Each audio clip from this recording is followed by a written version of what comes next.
니년 뱃속은 또 딸이고 여종의 뱃속은 장손이라. 그렇다면 답은 정해진 것 아니겠느냐? 그날 밤 여종의 노비 문서가 화로불에 활활 탔습니다. 만삭의 조강지처는 세 딸과 함께 얼어붙은 눈보라 속으로 내던져졌지요. 길바닥에서 얼어 죽어가던 여종을 거두어 따뜻한 아랫목을 내어주었건만 돌아온 것은 배신이었습니다.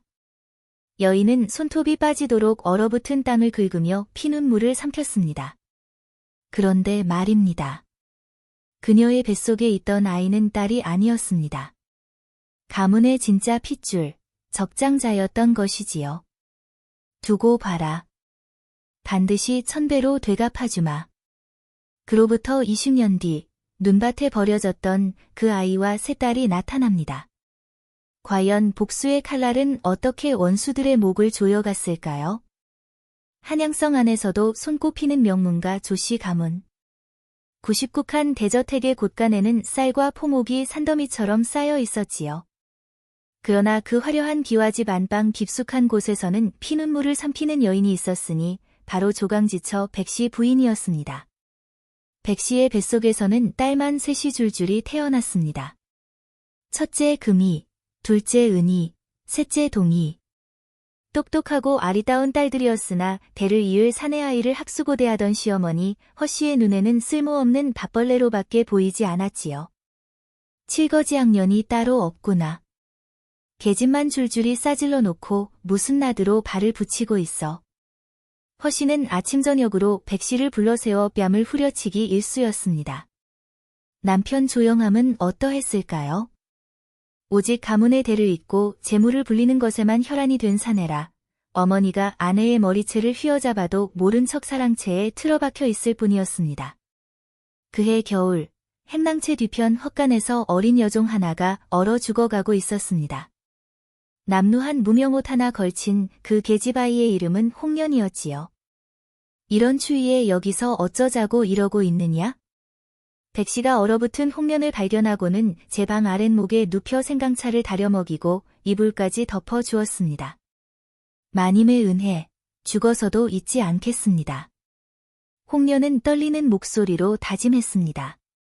하지만 뜨끈뜨끈한 아랫목에서 온몸이 녹아드는 그 순간 홍련의 가슴속에는 감사보다 더 뜨거운 것이 타올랐습니다. 바로 양반의 삶에 대한 끝없는 갈망이었지요. 나도 저런 방에서 살고 싶다. 비단 옷을 입고 하인들에게 시중받으며 살고 싶다. 그날 이후 홍련의 눈빛이 달라졌습니다. 평생 노비의 굴레를 쓰고 짐승처럼 살아야 한다는 절망이 어떻게든 이 신분을 벗어 던지겠다는 벌건 야망으로 바뀌었지요. 그 와중에 홍련에게는 같은 처지의 정인이 생겼습니다. 조씨 가문의 마당쇠 칠성이었지요. 어깨가 떡 벌어진 건장하고 잘생긴 사내였으나 노비하는 굴레 속에서 평생 짐승처럼 부림당해온 터라 눈빛만은 찢긴 서름으로 가득 차 있었습니다. 두 사람은 달빛 아래 뒷간 그늘에서 천년의 사랑을 맹세하고 몰래 부부의 연을 맺었지요. 홍련아, 나랑 도망가자. 이 지옥 같은 데서 빠져나가서 먼 데 가서 살자.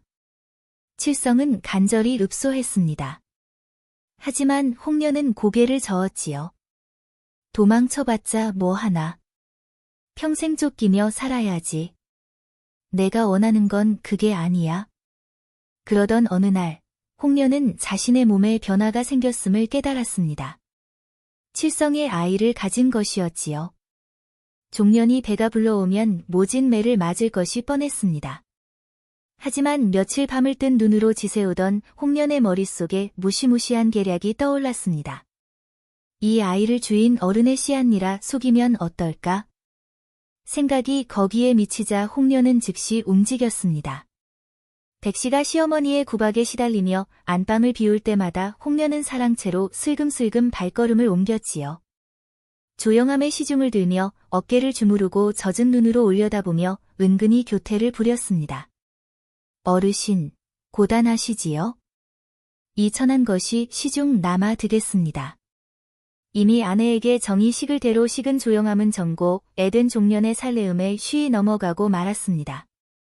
어느 달 없는 밤, 조영함은 홍련을 사랑채 아랫목으로 끌어들였지요. 그로부터 달이 차고 기울기를 여러 번, 홍련의 배는 남산만 해졌습니다. 공교롭게도 백씨 역시 넷째 아이를 가져 배가 불러오고 있었지요. 이번에도 딸년이면 니녀는 그날로 쫓겨날 줄 알아라. 두 여인 모두 해산이 가까워지자 허씨는 황희원을 불러 진맥을 보게 했습니다. 홍련은 미리 칠성이 평생 모은 은자를 털어 황희원을 매수해둔 터였지요. 황희원은 먼저 백씨의 맥을 짚더니 시큰둥한 표정으로 고개를 저었습니다. 온처님은 또 딸입니다. 맥이 가늘고 약한 것이 틀림없는 계집아이요. 시어머니 허씨가 한숨을 푹 내쉬었고 조영함은 눈길조차 주지 않았습니다. 백씨는 고개를 떨군 채 입술을 깨물었지요.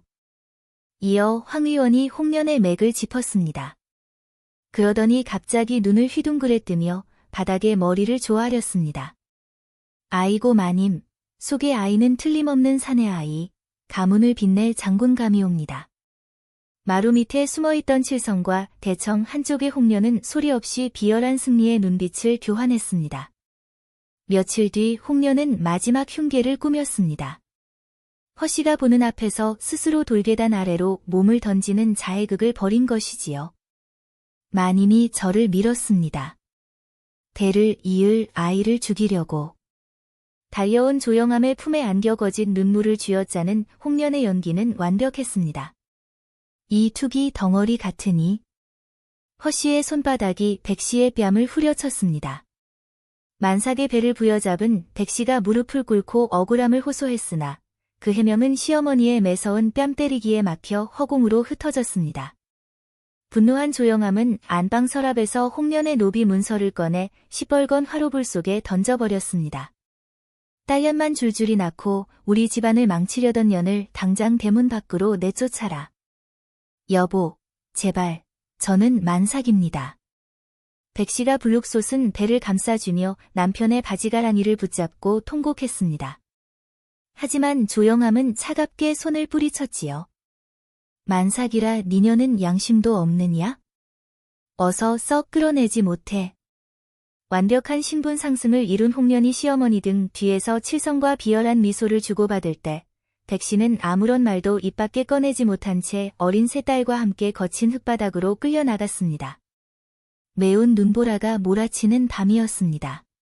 쏟아지는 눈밭 위로 낡은 세간살이들과 함께 처참하게 버려진 백씨 모녀는 서로의 얼어붙은 몸을 부둥켜 안았습니다. 굳게 닫히는 육중한 대문 틈 사이로 화롯가에 앉아 희희낙낙하는 조영함과 홍련 부부의 그림자가 길게 늘어졌지요. 백씨는 만삭의 몸을 이끌고 눈밭 위에 털썩 무릎을 꿇었습니다. 그리고는 손톱이 빠지도록 얼어붙은 흙바닥을 긁어댔습니다. 손끝에서 피가 배어나와도 멈추지 않았지요. 바로 그때 백씨의 아랫배에서 갑작스러운 통증이 밀려왔습니다. 치맛자락에 핏자국이 번졌지요. 만삭의 찬바람을 맞으니 산기가 터진 것이었습니다. 백씨는 이를 악물며 딸들의 부축을 받아 비틀거리며 나루터 움막을 향해 한 발 한 발 내디뎠지요. 그리고 그날 밤 허름한 움막에서 넷째 아이가 태어났습니다.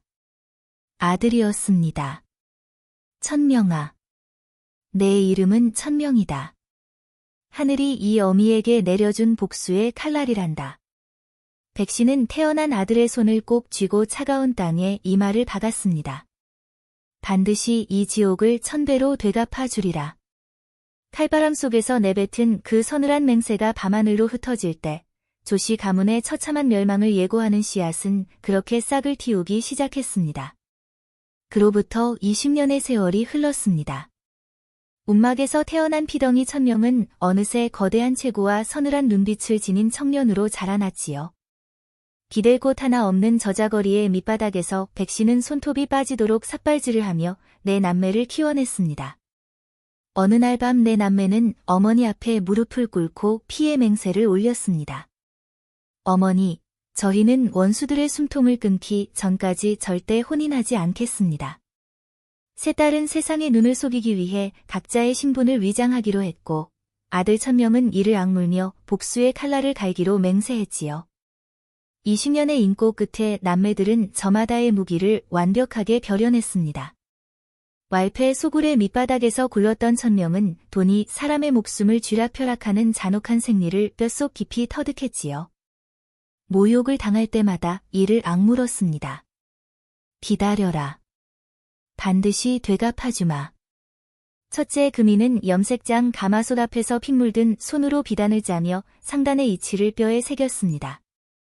청산과부 행세를 하며 비단한 필의 원가가 얼마이고 어디에 팔면 몇 배의 이문이 남는지 눈을 감고도 셌지요. 둘째 은희는 천대받는 늙은 신만이를 따라 험산을 누비며 독초와 약초를 맨입으로 씹어 삼켜 그 맛과 효능을 몸으로 익혔습니다. 얼굴의 절반을 가린 복면 의녀로 신분을 숨긴 채 의수를 독학했지요. 셋째 동희는 완벽한 남장을 한 채 시전 상인들의 난장판 속에서 굴렀습니다. 물건의 시세를 조종하는 계책을 통달했고 살벌한 협상 자리에서도 눈 하나 깜짝하지 않는 배짱이 생겼지요. 밤이 깊으면 네 남매가 달빛 아래 모여 조씨 가문의 동향을 조각조각 맞추었습니다. 천명은 조용함이 밀무역에 눈독을 들이고 있다는 자금의 흐름을 꿰뚫어 보았지요. 아비란 자가 한탕 주위에 눈이 멀었구나. 이걸 이용해야겠어.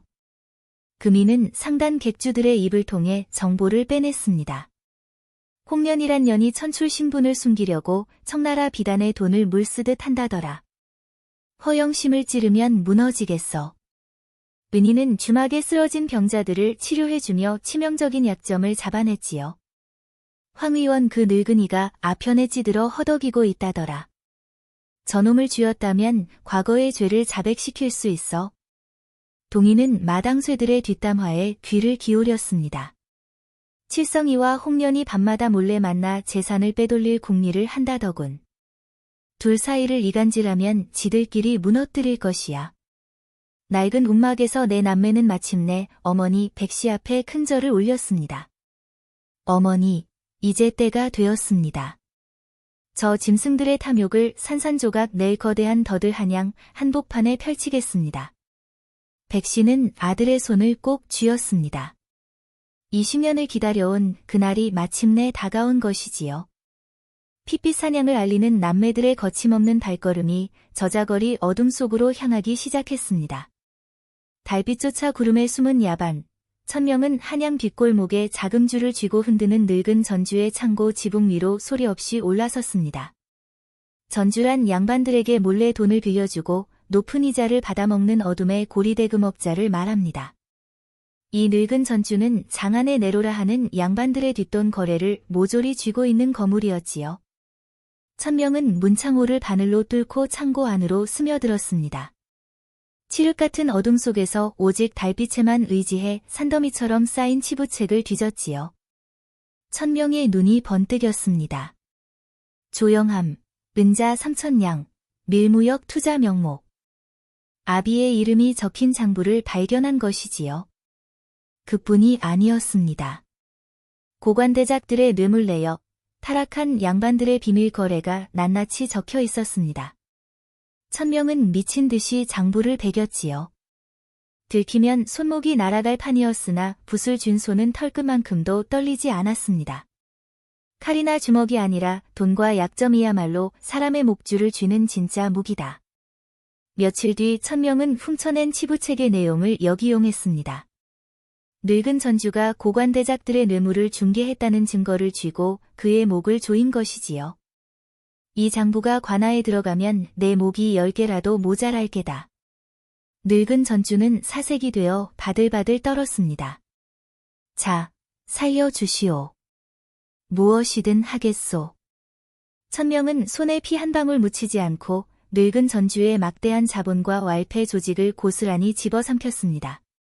그리고 호랑이 가죽을 어깨에 두르고 얼굴에 흉터분장을 한 채 장한 어둠의 상권을 지배하는 거물 흑룡 전주로 완벽하게 거듭났지요. 이제 천명의 손에는 돈도 있고 정보도 있고 사람도 있었습니다. 복수의 칼날이 마침내 나를 세운 것이지요.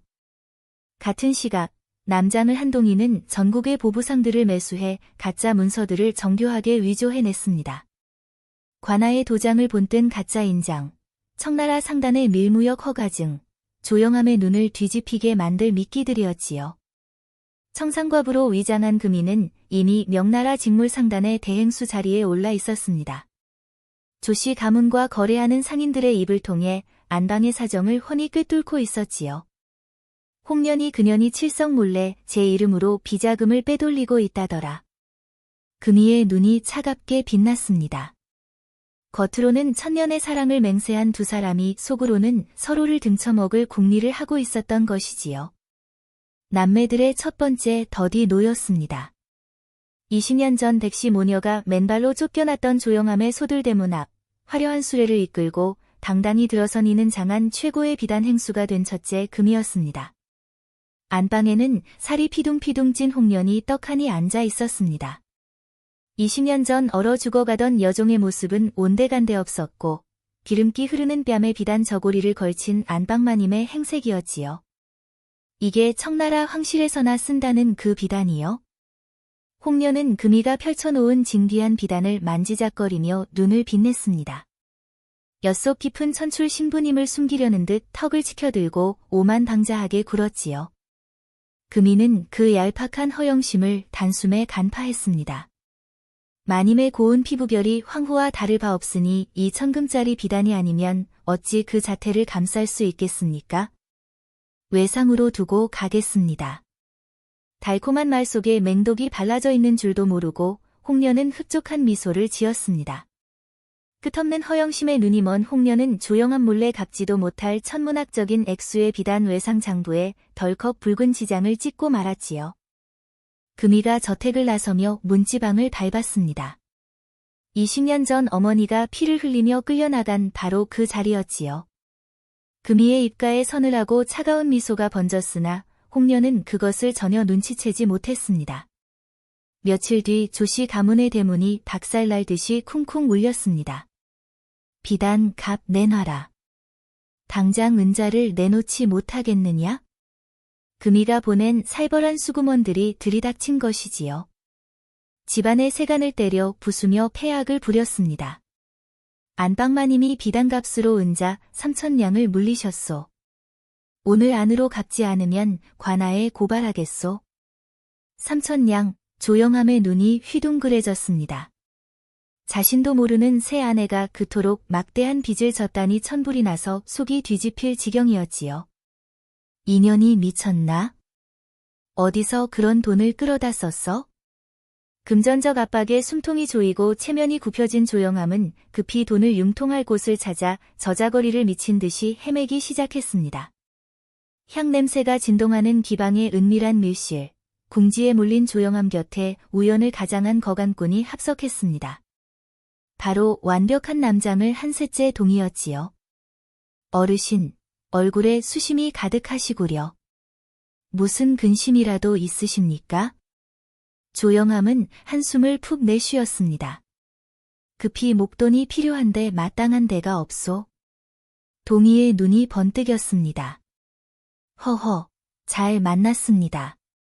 제가 아는 물건이 하나 있는데 청나라 인삼밀무역에 투자하면 보름 만에 10배의 이문이 남는다 하더이다.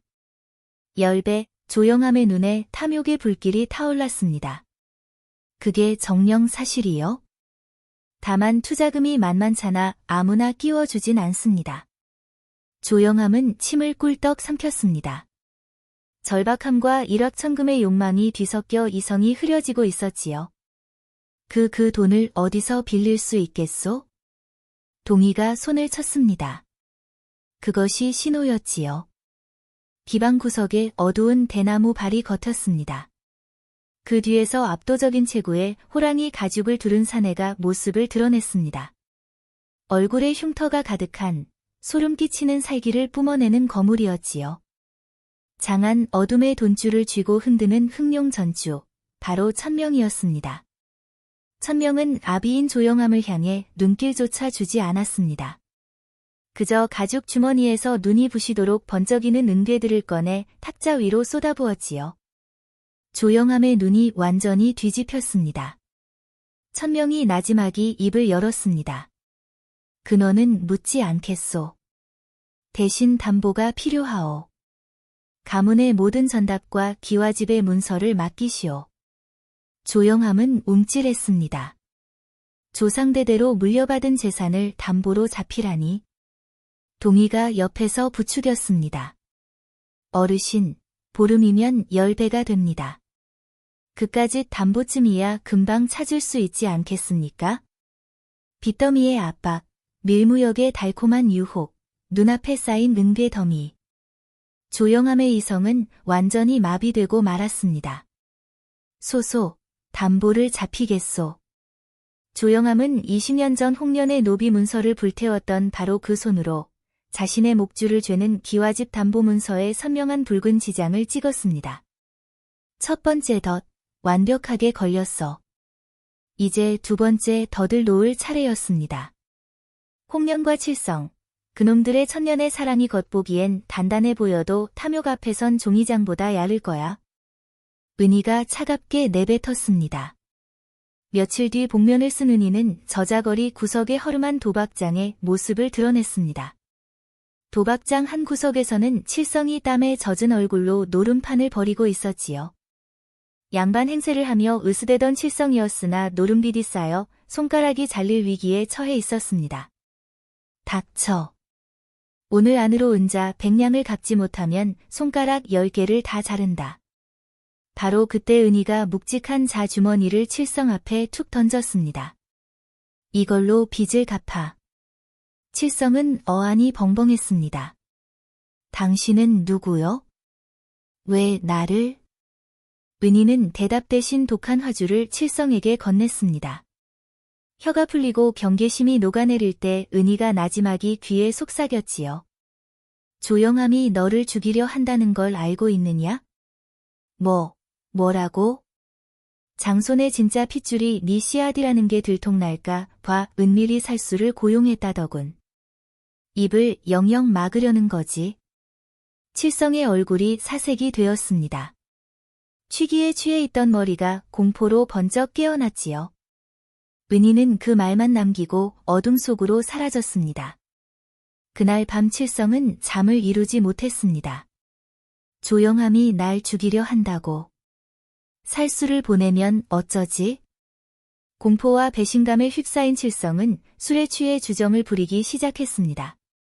홍련, 그년의 자식은 내 핏줄이야. 내 핏줄이라고. 투전판 구석에서 1000명의 사주를 받은 기생이 그 말을 똑똑히 들었습니다. 다음날 조영암이 기방을 찾았을 때 매수된 기생이 두려움에 떠는 척하며 다가왔습니다.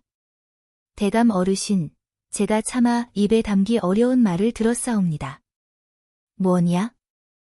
대감댁 마당쇠 칠성이가 장손이 자기 핏줄이라며 주정을 하더이다. 조영암의 얼굴이 벌겋게 달아올랐습니다. 뭐라고? 기방을 나선 조영암의 머릿속에서 그 말이 자꾸만 맴돌았지요. 그날 밤 조영암은 잠든 아들의 얼굴을 들여다보았습니다. 둥근 이마, 넓적한 턱, 두툼한 입술. 조영암은 문득 칠성의 얼굴을 떠올렸습니다. 그리고 소름이 돋았지요. 아이의 이목구비가 칠성과 섬뜩하게 닮아 있었던 것입니다. 설마. 설마. 조영암은 식은땀을 흘리며 홍련을 추궁했습니다. 여봐, 칠성이 그놈과 무슨 사이냐? 똑바로 말해. 홍련은 눈을 부라렸습니다. 아니, 대체 어디서 그런 천박한 소문을 듣고 귀한 장손을 의심하시는 게요? 대감이 미쳤어. 오히려 표독스럽게 목소리를 높이며 남편을 몰아세웠지요. 하지만 조영암의 의심은 사그라지지 않았습니다.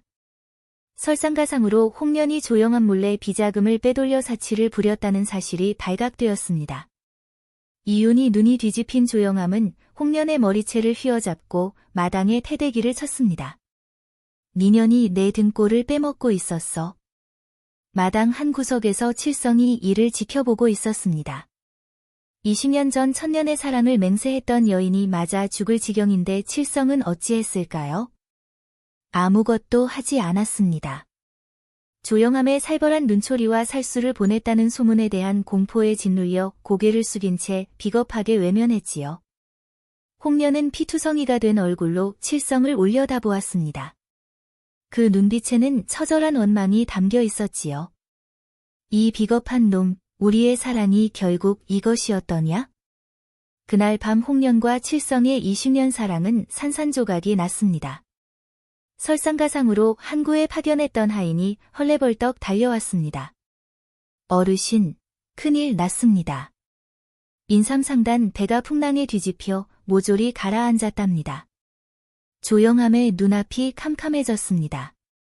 집문서를 담보로 잡히고 투자한 전 재산이 바닷속으로 사라졌다는 소식이었지요.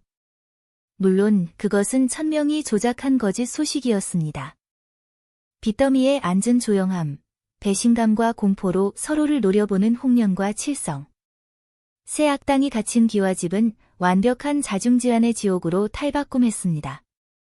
가문이 파산 위기에 처하자 조영함은 뒤늦게 정신을 차리기 시작했습니다. 이상하다.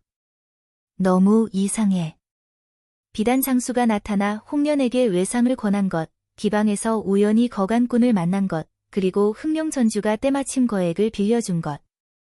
모든 일이 톱니바퀴처럼 딱딱 맞아떨어졌습니다. 혹시 누군가 나를 함정에 빠뜨린 게 아닐까? 조영함은 은밀히 살수들을 풀었습니다. 그물이 서서히 조여오고 있었지요. 이 소식을 접한 천명의 얼굴에 그림자가 드리워졌습니다. 천명아, 조영함이 살수를 풀었다. 동의의 은신처가 발각되기 직전이야. 절체절명의 위기였습니다. 여기서 꼬리가 잡히면 20년의 계획이 물거품이 될 판이었지요. 하지만 천명의 입가에 서늘한 미소가 번졌습니다. 좋아. 이 위기를 역이용하자. 조영함의 의심을 우리가 아니라 안방으로 돌리는 거지.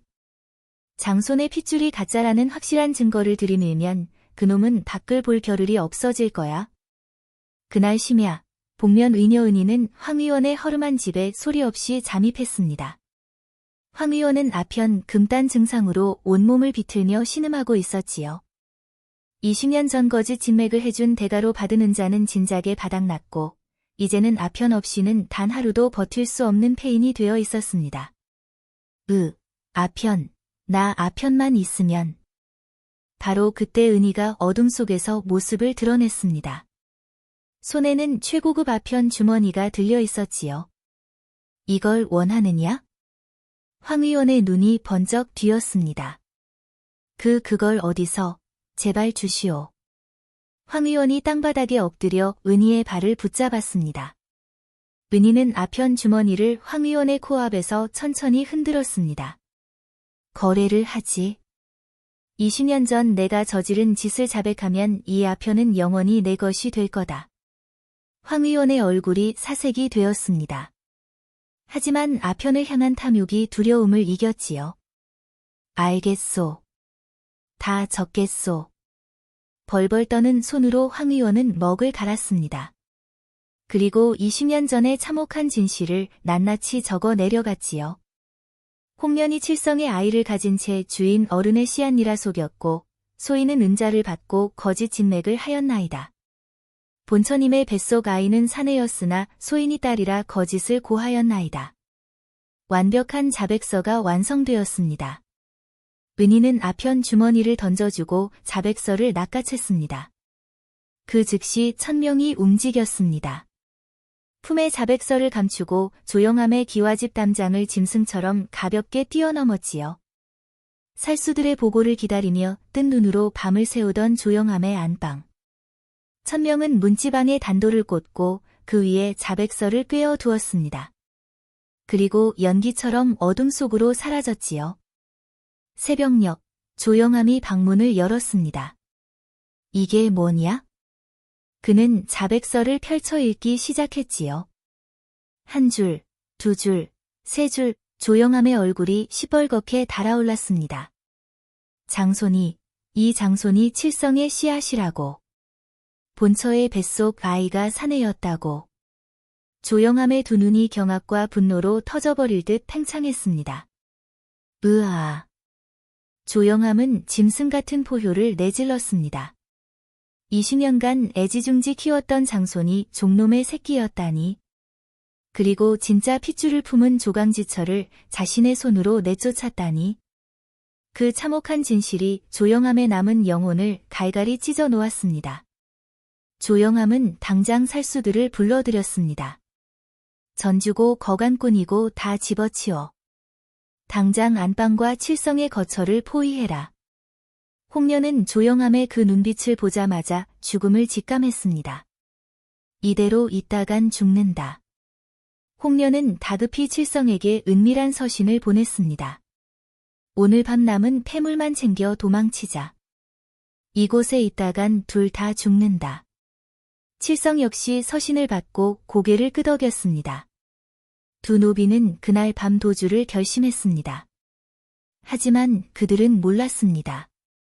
그 모든 것이 천명의 계략대로 흘러가고 있다는 것을. 먹구름이 거치고 스산한 달빛이 조시 가문의 마당을 비추던 자정 무렵이었습니다. 홍련과 칠성은 숨을 죽인 채 거대한 보짐을 메고 뒷담 개구멍 앞에 섰습니다. 보짐 안에는 20년간 빼돌린 은자와 폐물이 가득 들어 있었지요. 어서 가자. 들키기 전에. 칠성이 다급히 속삭였습니다. 하지만 바로 그 순간 홍련의 눈빛이 돌변했습니다. 미안해, 칠성아. 홍련이 칠성의 보짐을 낚아채려 한 것이지요. 혼자 도망치려는 속셈이었습니다. 인연이. 칠성이 홍련의 손목을 휘어잡았습니다. 두 사람은 엉켜 넘어지며 보짐을 두고 짐승처럼 치고받기 시작했지요. 니년이 날 버리고 혼자 튀려고. 그쪽이야말로 조영함한테 붙어서 날 팔아넘길 속셈이었잖아. 천년의 사랑을 맹세하던 두 사람이 얄팍한 탐욕 앞에서 처절하게 무너져 내리는 순간이었습니다. 바로 그때 어둠 속에서 횃불이 일제히 타올랐습니다. 거기 섰거라. 피 묻은 낯을 쥔 조영함이 모습을 드러냈습니다. 그 뒤로 살수들이 횃불을 들고 담장을 빈틈없이 에워쌌지요. 내 고혈을 빨아먹은 종놈의 새끼들. 20년을 속여 먹었어. 조영함의 나디 허공을 갈랐습니다. 칠성의 어깨가 찢어지며 피가 솟구쳤지요. 궁지에 몰린 칠성은 품에 숨겨둔 단도를 빼들었습니다. 칠성의 단도가 조영함의 허벅지를 찔렀지요. 홍련은 그 틈에 도망치려 했습니다.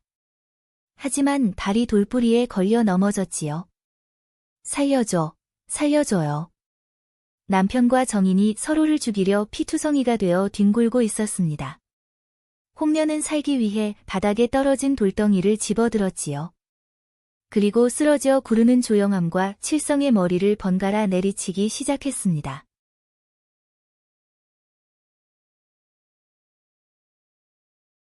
죽어. 다 죽어. 가문을 빛낼 아들을 안겨주었다며 부둥켜 안았던 부부, 천년의 사랑을 맹세했던 연인. 그들은 이제 피투성이 진흙탕을 뒹굴며 오직 자신의 생존을 위해 서로의 목살을 물어뜯고 있었습니다. 바로 그 순간 육중한 소들대문이 굉음과 함께 박살났습니다. 쾅! 수십 명의 무장한 관군들이 마당으로 쏟아져 들어왔습니다. 포도대장이 칼을 빼들고 고함을 질렀지요. 꼼짝 마라. 모조리 포박해라. 그리고 그 뒤로 최고급 비단옷을 걸친 한 여인이 서늘한 표정으로 걸어 들어왔습니다. 백씨였습니다. 그 곁에는 네 남매가 나란히 서 있었지요. 흉터분장을 지운 거구의 청년 1000명. 청상과부 행세를 벗어던진 금이. 복면을 벗은 은이. 남장을 푼 동이. 20년 전 눈보라 속으로 쫓겨났던 가족이 당당히 돌아온 것이었습니다. 1000명이 품에서 붉은 지장이 찍힌 문서를 꺼냈습니다. 조영함이 직접 도장을 찍은 기와집 담보 문서였지요. 1000명은 거친 숨을 몰아쉬는 조영함의 핏발선 눈앞에 그 문서를 펼쳐 보였습니다. 내 놈의 목줄을 쥔 흑룡 전주가 누군지 아느냐? 조영함이 믿을 수 없다는 눈으로 1000명을 올려다보았습니다. 1000명은 차가운 목소리로 내뱉었습니다. 내가 눈밭에 버렸던 조강지처의 뱃속에 있던 아이다. 내 진짜 핏줄, 적장자 조천명이란 말이다. 조영함의 눈이 휘둥그레졌습니다. 뭐라고? 황 의원이 딸이라고 했지. 그놈의 거짓말이었어. 나는 사내다. 내 놈의 진짜 아들. 조영암의 입에서 거품이 흘러나왔습니다. 새누이가 차례로 앞으로 나섰습니다. 홍련, 내 허영심을 이용해 빚더미에 앉힌 비단 장수가 바로 나다. 칠성, 내 뒤에 거짓 소문을 흘린 복면 의녀가 바로 나다. 조영암, 내 집문서를 내놓게 만든 거간꾼이 바로 나다. 새누이의 목소리가 밤길을 갈랐습니다. 계집아이라고 쓰레기처럼 버려진 딸들이 너희 짐승들의 눈을 꿰매고 이 판을 짰다.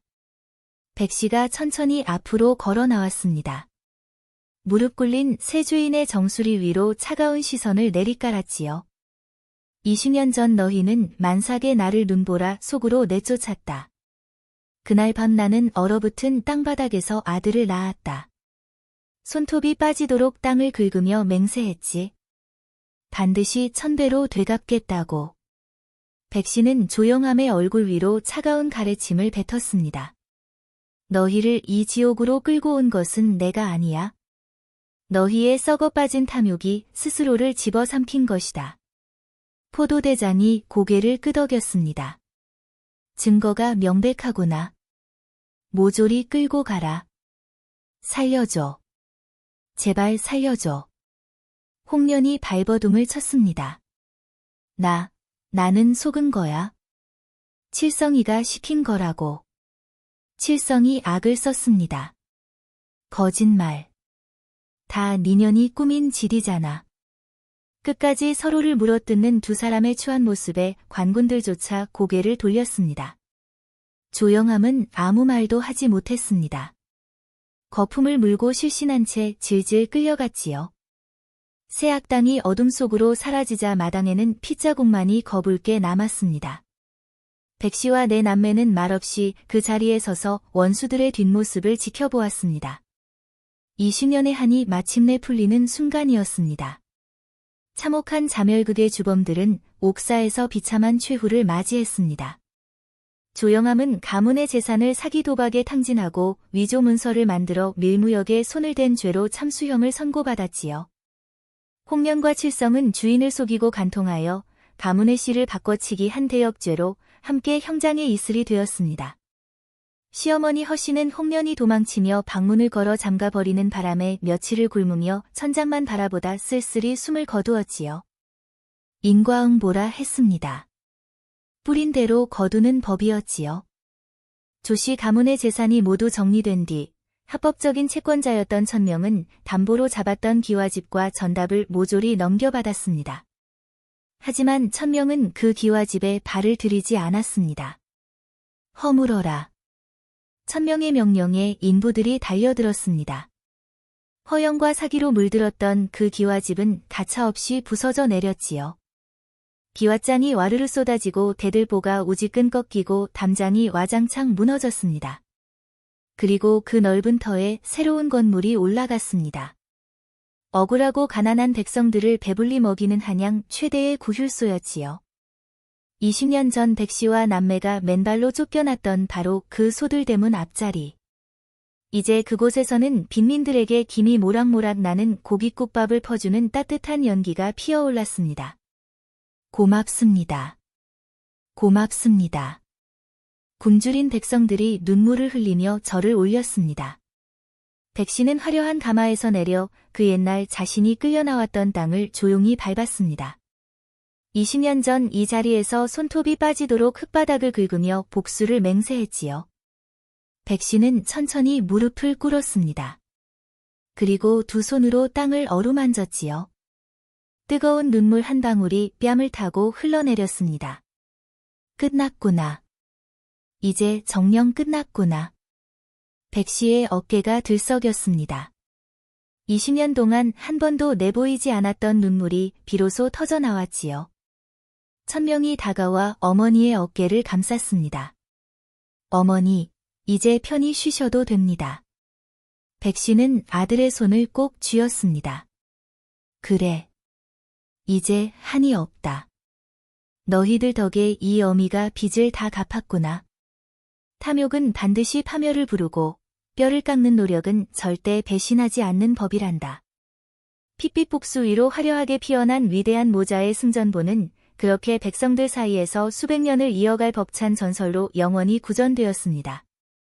오늘 이야기가 마음에 남으셨다면 구독과 좋아요 꼭 부탁드립니다.